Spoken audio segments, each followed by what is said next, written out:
तुम्हारी जाते ही मुझे तुम्हारी अहमियत पता लगने लगी है रूपा।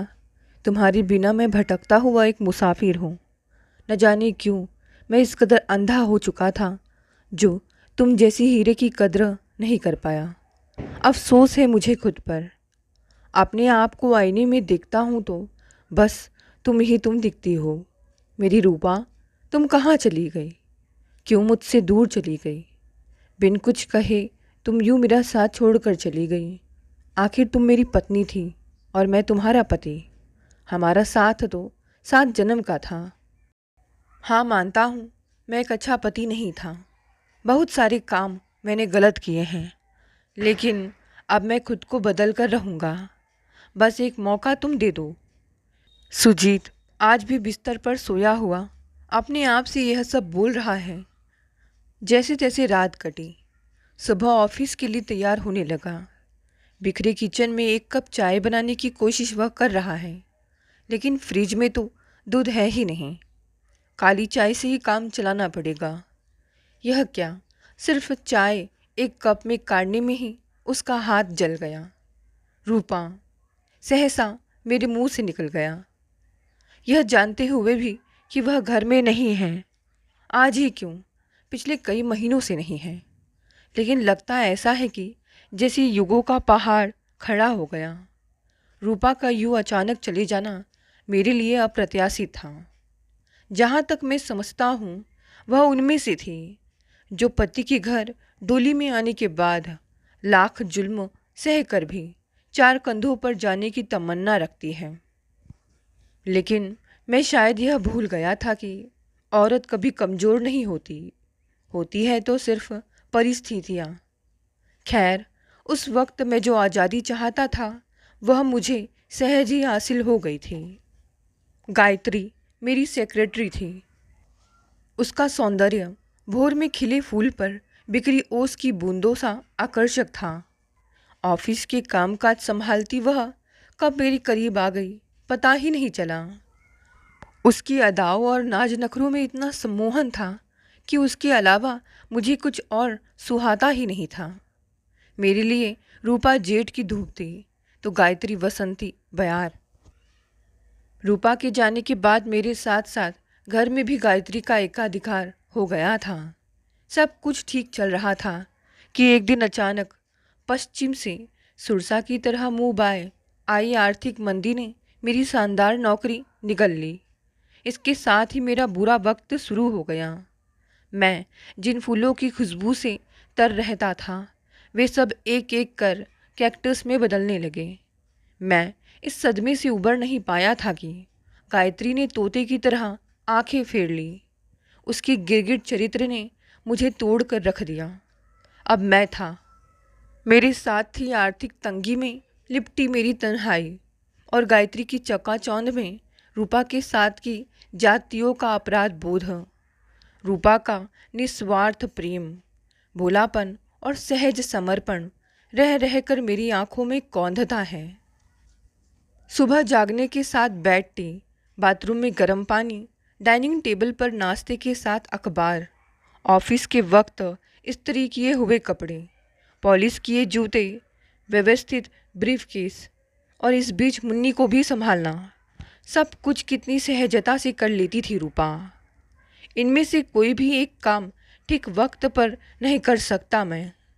फिर रूपा अकेली इतना सब कुछ कैसे निपटा लेती थी, सोचकर हैरान हो जाता हूँ मैं। उसने कितने करीने से संवारा था मुझे और मेरे घर को। अपना सब कुछ होम दिया था उसने। उसके जाने के बाद यहाँ के चप्पे चप्पे में उसकी उपस्थिति और अपने जीवन में उसकी उपयोगिता का एहसास हो रहा है मुझे। उसे ढूंढने में रात दिन एक कर दिए हैं मैंने।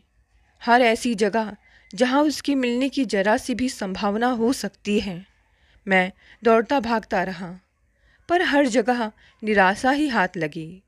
पता नहीं कहाँ अदृश्य हो गई है वह। मन के किसी कोने से पुलिस में कंप्लेन करने की बात उठी, पर इस वाहियात ख्याल को जरा भी तवज्जो नहीं दी मैंने। रूपा को मैं पहले ही खून के आंसू रुला चुका हूँ, हद से ज़्यादा रुस्वा कर चुका हूँ उसे। पुलिस उसके जाने के 100 और से निकाल दी। इसीलिए अपने स्तर से ही उसे ढूंढने की प्रयास करता रहा। मेरी मस्तिष्क में अचानक बिजली सी कौन थी। जया रूपा की बेस्ट फ्रेंड थी। अब तक जया का ख्याल क्यों नहीं आया मुझे खुद पर झंझलाहट होने लगी। जरूर उसी के पास गई होगी रूपा, या उसे पता होगा कि कहाँ गई है वह। अवसाद के घने अंधेरे में आशा की एक किरण ने मेरे भीतर उत्साह भर दिया।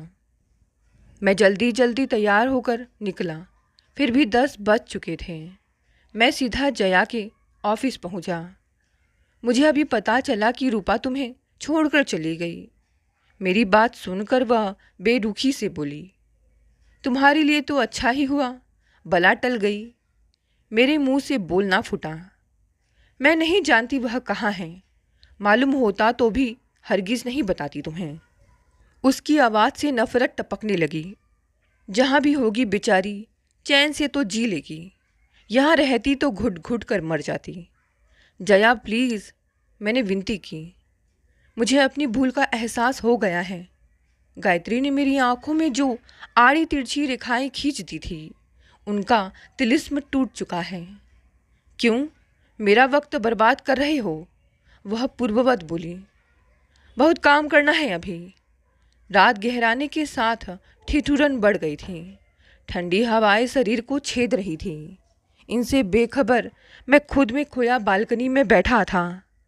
बाहर दूर तक कुहरे की चादर फैल चुकी थी और इससे कहीं अधिक घना कुहरा मेरे भीतर पसरा हुआ था, जिसमें मैं समूचा डूबता जा रहा था। देर तक बैठा मैं कलपता रहा, रूपा की याद में। उसके साथ की जातियाँ बुरी तरह मत्थी रही मेरे मस्तिष्क को। जिस ग्लेशियर में मैं दफन होता जा रहा था, उसके आगे शीत की चुभन बौनी साबित हो रही थी। अगले कई दिनों तक मेरी स्थिति अजीब सी रही। रूपा के साथ बिताया एक एक पल मेरे सीने में नस्तर की तरह चुभ रहा था। काश एक बार, सिर्फ एक बार रूपा मुझे मिल जाए, फिर कभी उसे अपने से अलग नहीं होने दूंगा। उसके हाथ जोड़कर, झोली फैलाकर क्षमा याचना कर लूँगा। वह जैसा चाहेगी, मैं अपनी गुनाहों का प्रायश्चित करने के लिए तैयार हूँ। उसे इतना प्यार दूंगा कि वह सारे गिले शिकवे भूल जाएगी। उसके हर एक आंसू को फूल बनाने में जान की बाजी लगा दूंगा। अपनी सारी खुशियाँ होम कर दूंगा उसके हर एक जख्म को भरने में। पर इसके लिए रूपा का मिलना निहायत ज़रूरी था, जो कि किसी भी एंगल से संभव होता नज़र नहीं आ रहा था। वह भीड़ भाड़ भरा इलाका था। आस पर ज़्यादातर बड़ी बड़ी कंपनियों के ऑफिस थे। शाम को वहाँ छुट्टी के वक्त कुछ ज़्यादा ही भागम भाग हो जाती थी। एक दिन मैं खुद में खोया धक्के खाता वहाँ से गुजर रहा था कि मेरे निर्जीव से शरीर में करंट सा दौड़ गया। जहाँ मैं था, उसके ऐन सामने की बिल्डिंग से रूपा आती दिखाई दी। मेरा दिल हाई स्पीड से धड़कने लगा। मैं दौड़कर उसके पास पहुँच जाना चाहता था, पर सड़क पर दौड़ते वाहनों की वजह से मैं ऐसा ना कर सका। लाल बत्ती के बाद वाहनों का काफिला थमा। तब तक वह बस में बैठकर जा चुकी थी। मैंने तेजी से दौड़कर सड़क पार की, पर सिवा अफसोस के कुछ भी हासिल ना कर सका। मेरा सिर चकराने लगा। अगले दिन सेकंड शनिवार था और उसके अगले दिन रविवार। इन 2 दिनों की दूरी मेरे लिए आकाश और पाताल के बराबर थी। कुछ सोचता हुआ मैं उसी तेजी से उस ऑफिस में दाखिल हुआ जहाँ से रूपा निकली थी। रिसेप्शन पर एक लड़की बैठी थी। तेज चलती सांसों को नियंत्रित कर मैंने उससे पूछा, क्या रूपा यहीं काम करती है? उसने हाँ कहा तो मैंने रूपा का पता पूछा। उसने अजीब सी निगाहों से मुझे घूर कर देखा। मैडम प्लीज़, मैंने उससे विनती की। वह मेरी पत्नी है। किन्हीं कारणों से हमारे बीच मिसअंडरस्टैंडिंग हो गई थी, जिससे वह रूठ कर अलग रहने लगी। मैं उससे मिलकर मामले को शांत करना चाहता हूँ। हमारी एक छोटी सी बेटी भी है। मैं नहीं चाहता कि हमारे आपस के झगड़े में उस मासूम का बचपन झुलस जाए। आप उसका एड्रेस दे दे तो बड़ी मेहरबानी होगी। मेरा यकीन करो, मैं सच्चा हूँ। मेरा गला भर आया था। वह कुछ पलों तक मेरी बातों में छिपी सच्चाई को तोलती रही। शायद उसे मेरी नेक नियति पर यकीन हो गया था। उसने कागज़ पर रूपा का पता लिखकर मुझे थमा दिया। मैं हवा में उड़ता वापस आया। सारी रात मुझे नींद नहीं आई। मन में एक ही बात खटक रही थी कि रूपा का सामना कैसे करूँगा, मैं कैसे नज़रें मिला सकूँगा उससे। पता नहीं वह मुझे माफ़ करेगी भी या नहीं। उसके स्वभाव से मैं भली भांति परिचित था। एक बार जो मन में ठान लेती थी उसे पूरा करके ही दम लेती थी। अगर ऐसा हुआ तो मन के किसी कोने में उठी व्यग्रता मेरे समूचे अस्तित्व को रौंदने लगी। ऐसा हरगिज नहीं हो सकता। मन में घुमड़ते संशय के बादलों को मैंने पूरी शिद्दत से छितराने की कोशिश की। वह पत्नी है मेरी, उसने दिल की गहराइयों से प्यार किया है मुझे। वक्ती तौर पर तो वह मुझसे दूर हो सकती है, हमेशा के लिए नहीं। मेरा मन कुछ हल्का हो गया था। उसकी सलोनी सूरत मेरी आंखों में तैरने लगी थी। सुबह उसका पता ढूंढने में कोई खास परेशानी नहीं हुई। मीडियम क्लास की कॉलोनी में 2 कमरों का साफ सुथरा सा फ्लैट था। आसपास गहरी खामोशी का जाल फैला था। बाहर रखे गमलों में उगे गुलाब के फूलों से रूपा की गंध का एहसास हो रहा था मुझे। रोमांच से मेरे रोए खड़े हो गए थे। आगे बढ़कर मैंने डोरबेल का बटन दबाया। भीतर गूंजती संगीत की मधुर स्वर लहरियों ने मेरे कानों में रस घोल दिया। कुछ ही पलों में गैलरी में पदचाप उभरी। रूपा के कदमों की आहट मैं भली भांति पहचानता था। मेरा दिल उछलकर हलक में फंसने लगा था। तुम? मुझे सामने खड़ा देख वह बुरी तरह चौंक गई थी। मैंने तुम्हें कहाँ कहाँ नहीं ढूंढा रूपा, हर ऐसी जगह जहाँ तुम मिल सकती थी। मैं भटकता रहा। तुमने मुझे सोचने समझने का अवसर ही नहीं दिया। अचानक ही छोड़कर चली आई। अचानक? अचानक कहाँ? बहुत छटपटाने के बाद तोड़ पाई थी तुम्हारा तिलिस्म। कुछ दिन और रुकती तो जीना मुश्किल हो जाता। तुम तो चाहते ही थे कि मैं मर जाऊं। मैं। अपनी ओर से तुमने कोई कोर कसर बाकी भी तो नहीं छोड़ी थी। मैं बहुत शर्मिंदा हूँ रूपा। मेरे हाथ स्वतः ही जुड़ गए थे। तुम्हारे साथ जो बदसलूकी की है, मैंने उसकी काफ़ी सज़ा भुगत चुका हूँ। जो हुआ उसे भूलकर प्लीज़ क्षमा कर दो मुझे। लगता है मुझे परेशान करके अभी तुम्हारा दिल नहीं भरा, इसीलिए अब एक नया बहाना लेकर आए हूँ। उसकी आवाज़ में कड़वाहट घुल गई थी। मैं आजिज आ चुकी हूँ तुम्हारे इस बहरूपीयेपन से। बहुत रुलाया है मुझे तुम्हारी इन चिकनी चुपड़ी बातों ने। अब और नहीं, चली जाऊँ यहाँ से। मुझे कोई वास्ता नहीं रखना है तुम्हारे जैसे घटिया इंसान से। मैं हाथ प्रपसा उसकी ओर देखता रहा। तुम्हारी नस नस से अच्छी तरह वाकिफ़ हूँ मैं। अपने स्वार्थ के लिए तुम किसी भी हद तक गिर सकते हो। तुम्हारा दिया एक एक जख्म मेरे सीने में आज भी हरा है। मुझे प्रायश्चित का एक मौका दे दो रूपा। मैं कुछ नहीं सुनना चाहती। मेरी बात काट कर वह बिफर पड़ी। तुम्हारी हर एक याद को अपने जीवन से खुरच कर फेंक चुकी हूँ मैं। अंदर आने को नहीं कहोगी? बातचीत का रुख बदलने की गरज से मैं बोला। यह अधिकार तुम पहले ही खो चुके हो। मैं काँप कर रह गया। ऐसे हालात तुमने खुद ही पैदा किए हैं सुजीत। अपने प्यार को बचाने की हर संभव कोशिश की थी मैंने। अपना वजूद तक दांव पर लगा दिया, पर तुमने कभी समझने की कोशिश ही नहीं की। जब तक सहन हुआ सहा मैंने, और कितना सहती और झुकती मैं। झुकते झुकते टूटने लगी थी। मैंने अपना हाथ भी बढ़ाया था तुम्हारी ओर, इस उम्मीद से कि तुम इसे टूटने से बचा लोगे, पर तुम तो जैसे मुझे तोड़ने पर ही आमादा थे। मैं मौन खड़ा था। अफसोस है कि मैं तुम्हें पहचान क्यों ना सकी। पहचानती भी कैसे?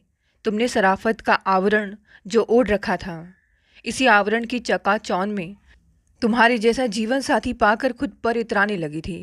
पर कितनी गलत थी मैं, इसका एहसास शादी के कुछ दिन बाद ही होने लगा था। मैं जैसे जैसे तुम्हें जानती गई, तुम्हारे चेहरे पर चढ़ा मुखौटा हटता गया। जिस दिन मुखौटा पूरी तरह हटा, मैं हतप्रभ रह गई थी तुम्हारा असली रूप देखकर। वह अतीत में झांकती हुई बोली, शुरुआत में तो सब कुछ ठीक रहा, फिर तुम अक्सर कई कई दिनों तक गायब रहने लगे। बिजनेस टूर की मजबूरी बताकर तुमने कितनी सहजता से समझा दिया था मुझे। मैं भी इसी भ्रम में जीती रही। अगर एक दिन अचानक तुम्हें तुम्हारी सेक्रेटरी गायत्री की बाहों में बाहें डालकर ना देख लिया होता। जया के आग्रह पर मैं सेमिनार में भाग लेने जिस होटल में गई थी, संयोग से वही तुम्हारी बिजनेस टूर का रहस्य उजागर हो गया था। तुम्हारे साथ किसी और को देखकर मैं जैसे आसमान से गिरी थी, पर तुम्हारे चेहरे पर कोई भाव नहीं था। मैं कुछ कहती इससे पहले ही तुमने वहाँ मेरी उपस्थिति पर हजारों प्रश्न चिन्ह खड़े कर दिए थे। मैं चाहती तो तुम्हारे हर बेहुदा तर्क का करारा जवाब दे सकती थी, पर तुम्हारी रुसवाई में मुझे मेरी ही हार नजर आती थी।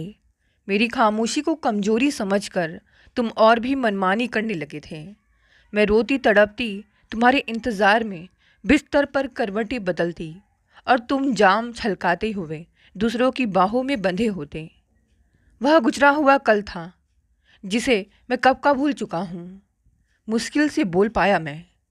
तुम्हारे लिए ये सामान्य सी बात हो सकती है, पर मेरा तो सब कुछ दफन हो गया है उस गुजरे हुए कल के नीचे।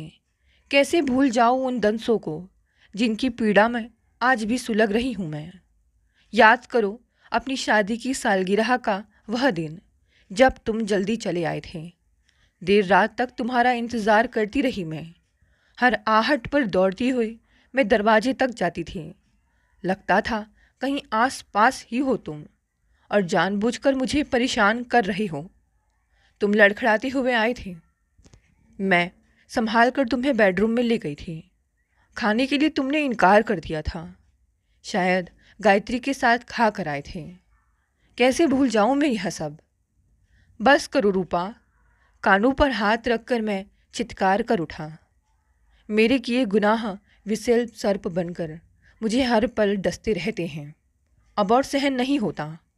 प्लीज़ सिर्फ एक बार मुझे माफ़ कर दो। वादा करता हूँ भविष्य में तुम्हें तकलीफ़ नहीं होने दूंगा।